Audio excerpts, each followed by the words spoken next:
Hello student, आज हम करने वाले हैं जेई एंड नीट में आए हुए प्रीवियस ईयर्स के क्वेश्चंस। जैसे फर्स्ट क्वेश्चन है हमारे पास, ये पूछा गया है जेई में 2020 में। फर्स्ट पेपर में पूछा गया था, ये जनवरी में होता है।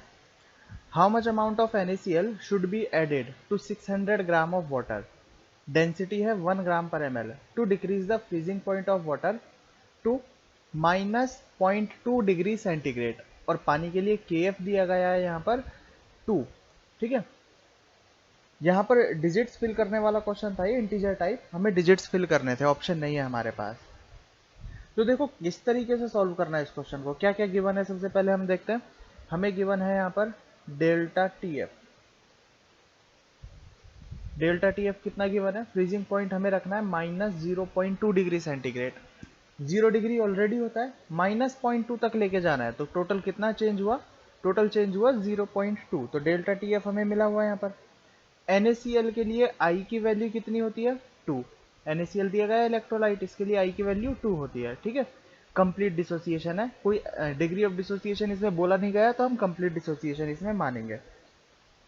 उसके बाद और क्या गिवन है हमें, वेट ऑफ सॉल्वेंट हमें गिवन है।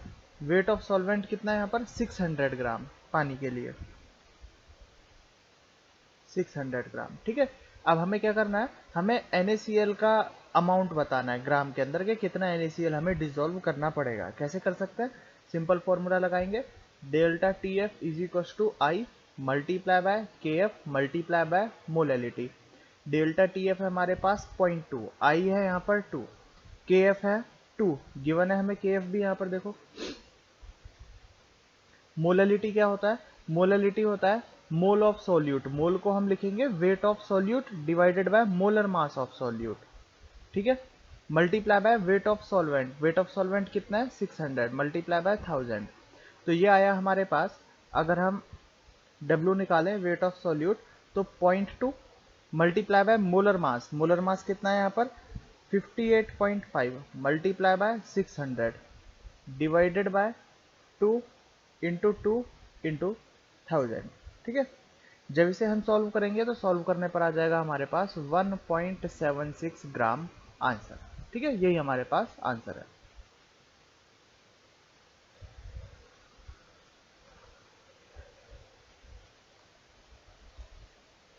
जब हमने टॉपिक्स पढ़े थे तो टॉपिक्स के बीच में ही इतने अच्छे लेवल के क्वेश्चन हम कर चुके हैं कि अब जेई और नीट में आने वाले क्वेश्चन बिल्कुल लो लेवल के लगने वाले हैं।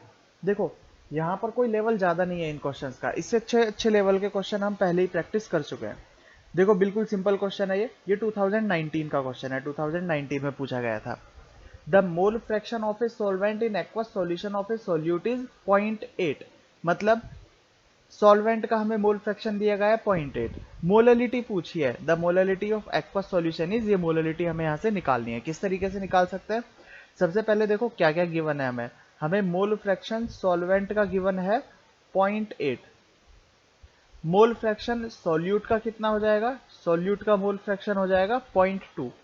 और जो सॉल्वेंट है वो सॉल्वेंट क्या है, यहाँ पर सॉल्वेंट है एक्वस सॉल्यूशन बोला गया है, तो एक्वस का मतलब होता है पानी, सॉल्वेंट है H2O। तो इसका जो मोलर मास होगा वो होगा 18। ठीक है, अब मोललिटी एंड मोल फ्रैक्शन का जो रिलेशन है वो हम ऑलरेडी पढ़ चुके हैं, इसका फॉर्मूला मैं डिराइव करा चुका हूं। Molality is equal to mole fraction of solute divided by mole fraction of solvent multiply by molar mass of solvent. Molar mass of solvent multiply by 1000। ठीक है, ये सिंपल सा फॉर्मूला है। तो मोललिटी कैसे निकालेंगे, मोल फ्रैक्शन ऑफ सॉल्यूट कितना है यहाँ पर 0.2, मोल फ्रैक्शन ऑफ सॉल्वेंट कितना है 0.8, मोलर मास ऑफ सॉल्वेंट है हमारे पास 18 मल्टीप्लाई बाय 1000। ठीक है, कट करेंगे इसे, कितने टाइम्स कट हो जाएगा 4 टाइम। एंड 18 और 1000 को कट करेंगे तो ये हम कई न्यूमेरिकल्स में इसे कट कर चुके हैं। ये आता है हमारे पास लगभग 55.55 के आसपास या 55.56। अब 55 को जब 4 से कट किया जाएगा तो इन चारों में से कौन सा ऑप्शन आ सकता है, थर्ड ऑप्शन हमारे पास। जब 55 को 4 से कट करेंगे तो ये आ जाएगा हमारे पास 13.88। तो मोललिटी क्या हुई हमारे पास 13.88 आंसर। बिल्कुल सिंपल क्वेश्चन है देखो। Next question, molar depression constant for a solvent is 4। मतलब क्या गिवन है हमें, molar depression constant delta sorry हमें गिवन है K F equal to 4। The depression in freezing point of solvent for 0.03 mole per KG solution of K2SO4 assume complete dissociation of electrolyte. मतलब हमें यहाँ पर निकालना है डिप्रेशन इन फ्रीजिंग पॉइंट, हमें find करना है यहाँ पर डेल्टा टी एफ, ये फाइंड करना है, ठीक है। और कंसंट्रेशन हमें दी गई है 0.03 मोल पर केजी। मोल पर केजी का मतलब क्या होता है, मोल पर केजी का मतलब मोलैलिटी होता है। मतलब हमें डायरेक्टली यहाँ पर क्या दे दिया गया है, मोलैलिटी दे दिया गया है, ठीक है। देखो 2019 का आया हुआ क्वेश्चन है और इससे सिंपल क्वेश्चन मैं कभी मान नहीं सकता कि इससे सिंपल क्वेश्चन भी पूछे जा सकते हैं। बिल्कुल इजी क्वेश्चन। देखो डेल्टा टी एफ क्या है, डेल्टा टी एफ है i multiply by K F multiply by M. अब यहाँ पर आई की वैल्यू क्या है, K2SO4। K2SO4 किस पार्ट में ब्रेक हो सकता है, 2K plus and SO4 minus 2। मतलब 2 आयन ये रहे और 1 आयन ये रहा, तो टोटल 3 आयन हुए, तो वॉन्ट ऑफ फैक्टर हुआ इसका 3 मल्टीप्लाई बाय KF 4 और मोलैलिटी दी गई है 0.03। तो डेल्टा TF कितना आएगा यहाँ से, 12 मल्टीप्लाई बाय 0.03 0.36 के। तो डेल्टा TF आया 0.36 के, आंसर आया ये रहा हमारे पास आंसर, ठीक है, डायरेक्टली आंसर आया। बहुत ही इजी क्वेश्चन था। नेक्स्ट है हमारे पास, ये भी 2019 का ही क्वेश्चन है, ऑस्मोटिक प्रेशर का। The osmotic pressure of A dilute solution of an ionic compound XY in water is 4 times that of a solution of 0.01 molar BaCl2 in water। मतलब XY solution का जो ऑस्मोटिक प्रेशर है वो BaCl2 के solution से 4 times है। Assuming complete dissociation of the given ionic compound in water, the concentration of XY in solution। हमें concentration find करनी है। गिवन क्या है हमें, गिवन है ऑस्मोटिक प्रेशर ऑफ XY, तो इसे हम पाई XY लिख लेते हैं, इज इक्वल टू 4 टाइम्स है BaCl2 से, तो BaCl2 के ऑस्मोटिक प्रेशर से 4 टाइम्स। अब दोनों का फॉर्मूला लिख देते हैं हम यहाँ पर। पाई XY क्या होगा, I multiply by C XY into R, R तो कांस्टेंट होता है, और टी भी यहाँ पर दोनों सॉल्यूशन के लिए सेम ही मान के चलना है, is equal to 4 multiply by i ये BaCl2 का आई है, मल्टीप्लाई बाय C BaCl2 की concentration, multiply by R multiply by T। तो R और T से तो ये R और T कैंसिल हो जाएगा। अब यहाँ पर XY का कंप्लीट डिसोसिएशन बोला हुआ है, इसका मतलब I की वैल्यू होगी यहाँ पर 2 मल्टीप्लाई बाय XY की concentration is equal to 4 multiply by BaCl2 के लिए I की वैल्यू है 3, 3 आयंस में ब्रेक हो सकता है ये, Ba plus 2 and 2Cl minus, multiply by BaCl2 की कंसेंट्रेशन बोली गई है यहाँ पर 0.01, ठीक है। तो कंसेंट्रेशन ऑफ XY क्या हो जाएगा हमारे पास, 4/2 multiply by 3 multiply by 0.01, 2 times 6 into 0.01। तो 6 इंटू 0.01 को हम बोल सकते हैं 6 इंटू 10⁻²। देखो बिल्कुल फॉर्मूला बेस्ड क्वेश्चन, आंसर क्या आ जाएगा हमारे पास, बी आंसर आ जाएगा। सिर्फ फॉर्मूला रख के वैल्यूज निकालने के 4 मार्क्स हमें यहाँ पर मिल रहे हैं, इतने सिंपल क्वेश्चन में।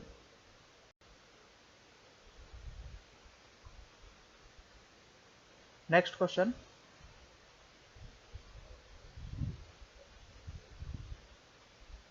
Molecules of benzoic acid dimerise in benzene. Benzoic acid के बारे में पहले भी बता चुका हूँ कि जब सॉल्वेंट में डाले जाते हैं तो ये आपस में हाइड्रोजन बॉन्ड के थ्रू डाइमराइज हो जाते हैं, मतलब 2 मॉलिक्यूल जुड़ के एक मॉलिक्यूल की तरह बिहेव करने लगते हैं, उसे बोलते हैं dimerise.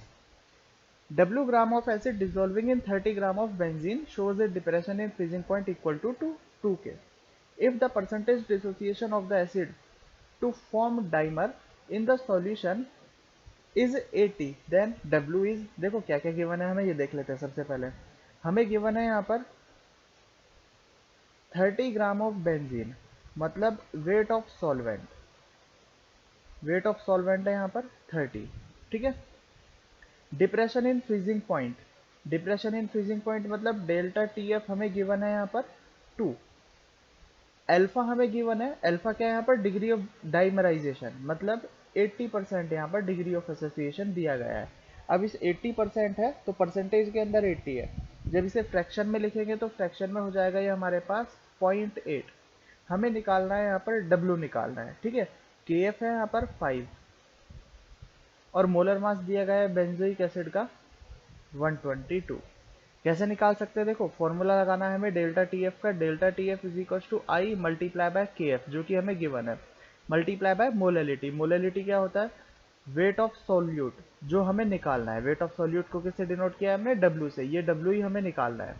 Weight of solute divided by weight divided by molar mass of solute 122 multiply by weight of solvent जो कितना गिवन है हमें 30 मल्टीप्लाई बाय 1000, ठीक है। अब यहाँ पर जो अननोन क्वांटिटी है वो है आई, आई हमें यहाँ पर फाइंड करना है। आई कैसे फाइंड करेंगे, क्योंकि अगर ये डिग्री ऑफ अगर ये 80% एसोसिएशन नहीं देता है तो हम 100% मान के चलते, उस केस में आई हो जाता 1/2 क्योंकि एसोसिएशन हो रहा है।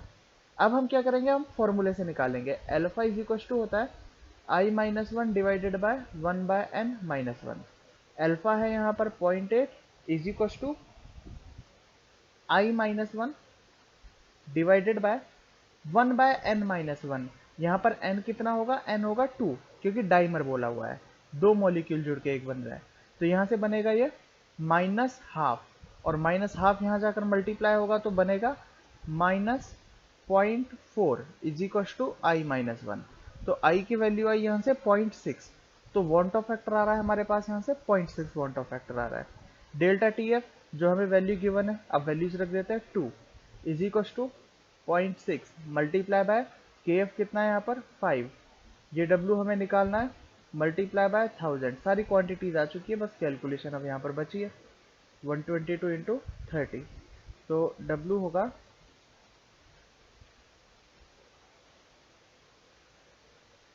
2 into 122 into 30 divided by 0.6 into 5 into 1000। Solve करेंगे इसे तो सॉल्व करने पर आ जाएगा हमारे पास ये 2.44 ग्राम आ जाएगा, ठीक है। सिंपल कैलकुलेशन है, सिंपल कैलकुलेशन हम कर सकते हैं। आंसर क्या होगा हमारे पास, आंसर इज डी आंसर आ जाएगा।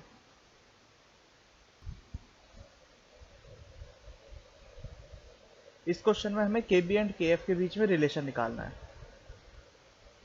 बहुत इजी क्वेश्चन है, देखो elevation in boiling point for 1 molar solution of glucose is 2K, मतलब delta TB is equal to 2 and molality given है यहाँ पर, तो यहाँ पर MB लिख देता हूँ, मतलब बॉइलिंग पॉइंट वाले के लिए मोलैलिटी 1 लिख देते हैं, ठीक है, डिनोट करने का तरीका से। The depression in freezing point for 2 molar, depression in freezing point मतलब delta TF is equal to 2K दिया गया है इसमें, सेम ग्लूकोज सॉल्यूशन है। और यहाँ पर MF मतलब फ्रीजिंग पॉइंट वाले के लिए मोलैलिटी वो दी गई है यहाँ पर 2 मोलर, ठीक है। The relation between KB and KF, KB and KF के बीच में रिलेशन निकालना है, तो delta TB is equal to होता है i multiply by KB multiply by MB, ठीक है। एंड डेल्टा टीएफ होता है i multiply by KF multiply by MF, तो आई तो यहाँ पर सेम रहेगा, ग्लूकोज है तो ग्लूकोज के लिए आई की वैल्यू क्या होती है, हमेशा 1 होती है। ये इक्वेशन 1 और इक्वेशन 2, एक नाम दे देते हैं इक्वेशन 1 एंड इक्वेशन 2, अगर इन दोनों को डिवाइड कर दें बाय 1/2 तो क्या होगा, देखो delta T B divided by delta T F equal to, ratio निकालना है हमें तो रेशो के लिए तो डिवाइड करना ही पड़ेगा, आई से आई कैंसिल हो जाएगा, K B multiply by M B divided by K F multiply by M F. तो डेल्टा टी बी हमारे पास 2, डेल्टा टी एफ है 2, के बी की वैल्यू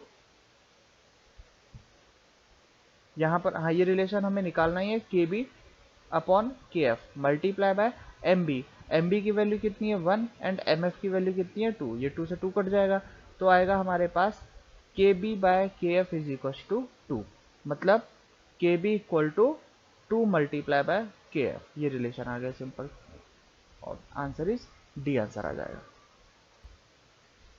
ठीक है। तो हेनरी लॉ, राउल्स लॉ के क्वेश्चन हम पहले कर ही चुके हैं, कॉलिगेटिव प्रॉपर्टी के क्वेश्चन और ये एग्जाम में आए हुए क्वेश्चन, ये अब हम कर चुके हैं। तो सॉल्यूशन चैप्टर अब हमारा पूरे तरीके से खत्म हो चुका है, कंप्लीट हो चुका है यहाँ पर, ठीक है। अब सॉल्यूशन की तुम्हें प्रैक्टिस करनी है, इसकी शीट्स और डीपीपीज तुम्हें मिल जाएगी, क्वेश्चंस प्रैक्टिस करना है और जो भी प्रॉब्लम आए वो मुझे बता देना है, ठीक है। खत्म करते हैं आज इस चैप्टर को, ओके।